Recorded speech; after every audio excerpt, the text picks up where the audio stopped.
திருப்பரங்குன்றம் மலையில் தீபம் ஏற்றுவது தொடர்பான வழக்கில் தமிழக அரசின் மனு தள்ளுபடி செய்யப்பட்டிருக்கிறது. நீதிமன்றத்தின் தீர்ப்பை தற்போது பார்த்துக் கொண்டிருக்கிறோம்.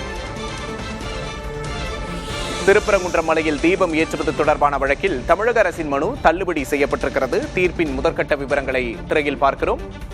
திருப்பரங்குன்றம் மலையில் தீபம் ஏற்ற வேண்டும் என்பது இந்து அமைப்புகளின் கோரிக்கையாக இருந்து வருகிறது. இந்த விவகாரத்தில் தமிழக அரசு, காவல்துறை மேல்முறையீடு செய்திருந்தார்கள். இந்த நிலையில் இந்த மேல்முறையீட்டு மனு மீதான விசாரணை தொடர்ந்து நடைபெற்று வந்த நிலையில் இன்று தீர்ப்பு வழங்கப்பட்டிருக்கிறது.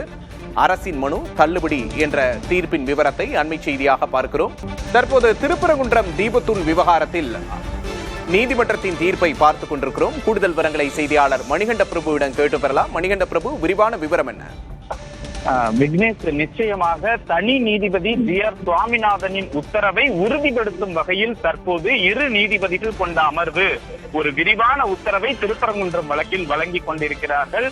தொடக்கம் முதலே அரசு தரப்பு கூறக்கூடிய மிக முக்கியமான கருத்து என்னவென்றால், திருப்பரங்குன்றம் மலை உச்சியில் உள்ள சர்ச்சைக்குரிய தீவில் தீபம் ஏற்ற உத்தரவிட்டால் அங்கு சட்டம் ஒழுங்கு பிரச்சனை ஏற்படும், சமூக அமைதி சீர்குலையும் என்ற வாதத்தை தொடர்ச்சியாக வைத்தார்கள். தற்போது நீதிபதிகள் அதற்கு பதிலளிக்கும் வகையில் மிக முக்கியமான கருத்தை தெரிவித்திருக்கிறார்கள்.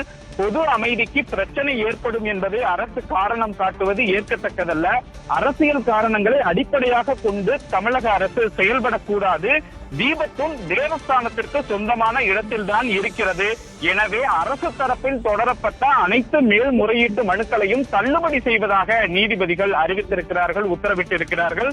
குறிப்பாக சில உத்தரவுகளுடன் சேர்த்து திருப்பரங்குன்றம் மலை உச்சியில் உள்ள தீபத்தூணில் தீபம் ஏற்றுவது தொடர்பாக அவர்கள் விரிவான உத்தரவை வழங்கி வருகிறார்கள். கிட்டத்தட்ட 15 நாட்கள் 20 நாட்கள் நடைபெற்ற வழக்கு. அனைத்து துறை சார்ந்த வழக்கறிஞர்களும் இந்த வழக்கில் மிக முக்கியமாக பல்வேறு வாதங்களை எடுத்து வைத்தார்கள். தற்போது தீபத்தூணில் தீபத்தை ஏற்ற வேண்டும், பொதுமக்களை அனுமதிக்க கூடாது, யாரை அனுமதிக்கலாம், இதில் மத்திய தொழில்துறை, காவல்துறை, தேவஸ்தானம் என்ன முடிவு செய்ய வேண்டும் என உத்தரவிட்டு இந்த உத்தரவை தற்போது விரிவாக இரு நீதிபதிகள் கொண்ட அமர்வு வழங்கிக் கொண்டிருக்கிறார்கள். விக்னேஷ்.